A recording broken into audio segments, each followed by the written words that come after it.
Hello everyone and welcome to another Poppy and Witchy show where we are showing off our book haul this time. So just like last time we had a little bit of a book haul, today we have a big book haul. Actually, I would call this more of a mediocre book haul for me, knowing how much I've spent on books in the past in one go. This was a closeout sale for our local half-price books over on 1960. Unfortunately, as I said in the last video, if you didn't see it, they could no longer afford the rent over there. The rent went up and they were unable to find any other area nearby that was reasonable rent. So they were doing their final sale this weekend. They are now officially closed. They closed on April 3rd. Yeah, April 3rd, which is as I'm filming today's date. So yesterday they had a fill bag for $5. Boyfriend and I went. He got a bunch of John Grisham novels and one graphic novel, and he also got some of the Redwall series that he was needing for his collection. I picked up books that I liked or that I had been looking for. I love anything Cinderella, so we have Just Ella. Now, I remember seeing this before in junior high, I think, or it was in high school. Can't quite remember which, but I believe I saw this book or at least something similar. So I was like, okay, I want to get this one. This one is copyright for 1999, so junior high makes sense because I was in 8th grade in 99. Yeah, 99 through 2000. So Just Ella is a retelling of Cinderella. Also, I found a great one, the Classic Illustrated. And this is a very limited edition down here. It's a special 50th anniversary special limited edition issue, so I'm not sure how much it's worth. That's something to look up later, but this one is The War of the Worlds from H.G. Wells, so you'll know that the last video I got the Island of Dr. Moreau as well in the paperback version. This one is still paperback, but you know, thicker paper. So let's just show the colors. Look at that. Look how amazing that is. And then it shows information about Albert Lewis Cantor, the author of Great Illustrated, or Classics, not Great Illustrated. Sorry, I keep getting them confused because there's Great Illustrated Classics and then there's Classics Illustrated. So this is the gentleman that started it and helped to rewrite these stories into comic version. Let's see. Let's start with all the paperbacks. Well, or hardbacks, because actually there was just Ella on top. Let's do the hardback ones. So Alice Hoffman is the author of one of my favorite, well, I've only seen the movie, I need to read the book, but it's my favorite movie from a book, and that's Practical Magic. So this one is called The Foretelling. So she does a lot of magic-inspired works, magic and paranormal. I have a couple others. They're paperbacks, but I'm going to show you since they're both Alice Hoffman as well. We have Indigo, and we have The Nightbird. So Alice Hoffman books. Let's see. Our other, oh, this one's perfect. It is Harry Potter based. It's Hocus Pocus. It's more than just Harry Potter though, but it includes an introduction from Daniel Radcliffe. This is about famous magicians, like from storylines, and there's little short stories on them, and it shows how to do over 35 different tricks. So that I thought would be interesting to have on my bookshelf with that collection. Let me just see if I can find one of the illustrated pages. There you go. Look at those illustrations.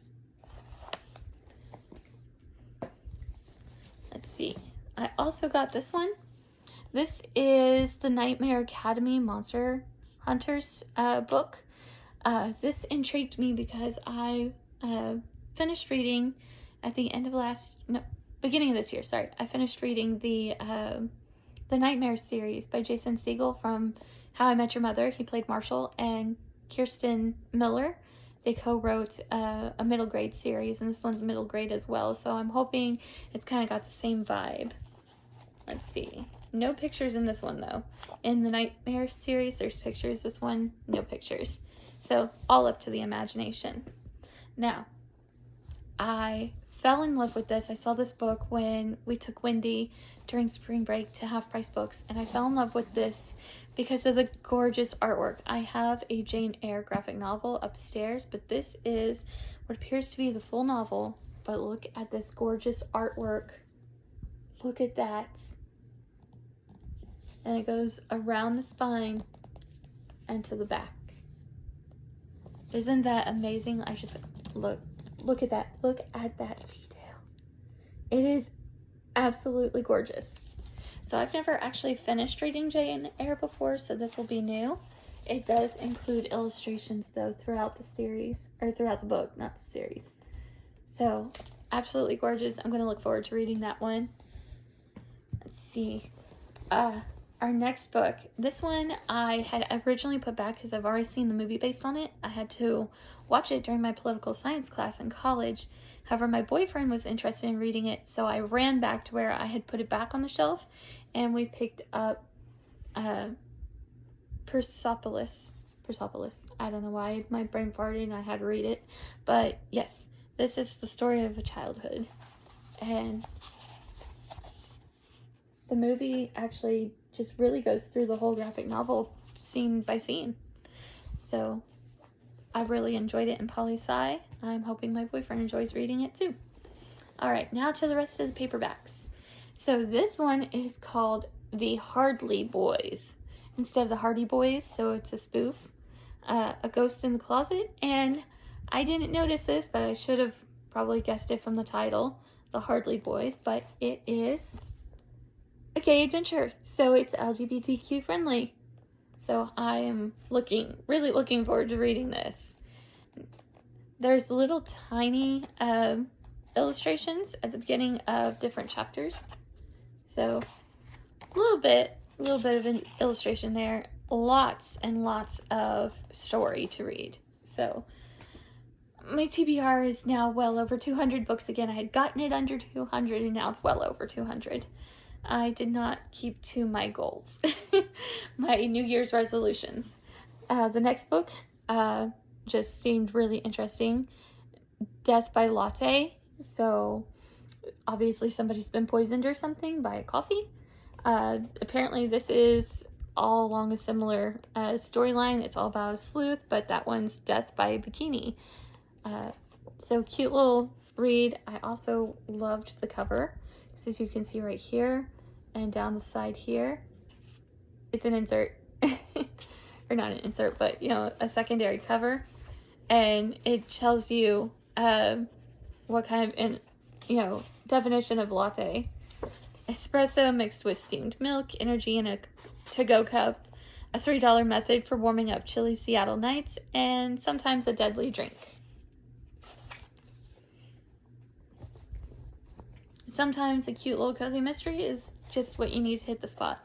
I did pick up another book of short stories. This time it's called Monsters You've Never Heard of. The Beautiful Werewolf. I'm not going to mention the second one. I will show you that one though. So that one I may not read because that is actually something indigenous, and they don't even say, or they say that you shouldn't even say the word out loud. And it's been appropriated by white culture for a while. Hopefully the rest of these, though, are going to be not cultural appropriation, so I'm interested in reading these stories.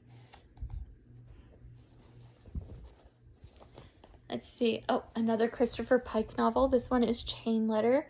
I believe this is probably one of the very first books I read in high school, especially from Christopher Pike, and so, quite interesting. I'm living for this nostalgia moment of reading old books, or rereading old books, I should say. This one is also along the same lines of the Christopher Pike and the R.L. Stine books for teens, but this one is by Barbara Steiner, and it's called The Mummy, and it comes from this thriller line. It's from Scholastic.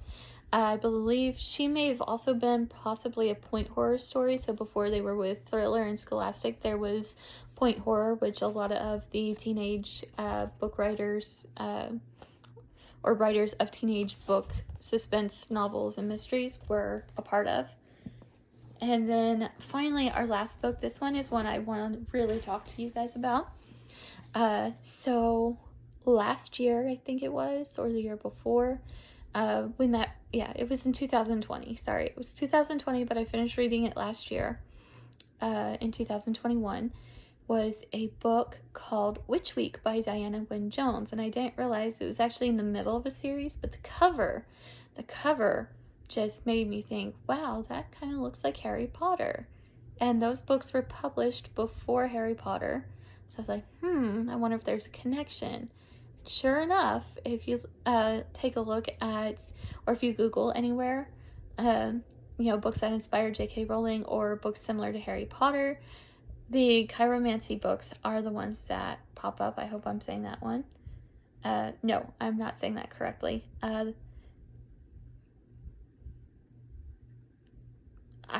not sure how to say it.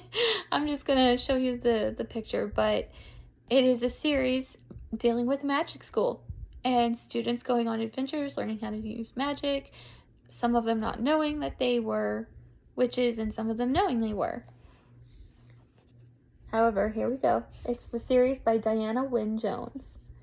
So as you can see, there's probably, a connection right there, because doesn't that look like Crookshanks? I mean, I have a stuffy of Crookshanks over here.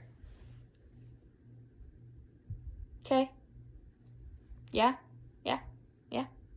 So in Harry Potter, she said she was inspired to write Crookshanks by a cat that she knew at the cafe or something. I don't recall correctly, or a friend's cat. But anyhow, it was inspired by a real cat. But, I mean, there's just a lot of coincidences. I don't own the books, but I've been watching the Netflix TV show, The Worst Witch, which I did not know was actually a Tim Curry movie in the 80s with Farouja Balk, who played the main character in The Craft. So that was also a book series that has 7 books. Yeah, 7 books, just like You Know Who's series, about a girl who did not know that she had magic, and she gets accepted into a private wizarding school for girls, and she's called the Worst Witch because she makes a lot of mistakes, not having known that she was a witch. And the headmistress, Miss Cackle, looks like the female version of Dumbledore with the half-moon glasses. So, obviously, a lot of similarities. The potions master, I forget her name. I think it was Miss Hardbroom. I think it was. She dresses in all black. Her hair, raven black, slicked back, pulled into a tight bun. She's always got a very stern face. And she's always on Mildred's case, and Mildred being the worst witch. And she's always favoring the witch, Ethel, I believe was her name, from the high-to-do, haughty-toddy, snotty magical family line. And she's like the favorite to, be prefect and all this. And like, she also has strikingly blonde hair. Sounds like Draco Malfoy. So there's a lot of similarities. So if you really loved the Harry Potter series, but you want to get into something that's similar without having to support J.K. Rowling, then I suggest The Worst Witch. I'm going to be looking for those books to read and review myself. But this is going to be a project in and of itself. So I'm hoping that as I read this one, I can also, I've never done this before, but I'm hoping to tab and annotate using sticky notes, not actually write on the book, because, I'm not chaotic like that. I'm chaotic in other areas of my life, just not in writing books. But I have some sticky notes, and I want to get little flags, so that way maybe as I'm reading, we can find some similarities between the series from Diana Wynne Jones and the Harry Potter series. And then once I get my hands on the Worst Witch series, I'll probably be doing the same. So yeah, I've got quite a big project of to-be-read books sitting on my shelves. Yeah.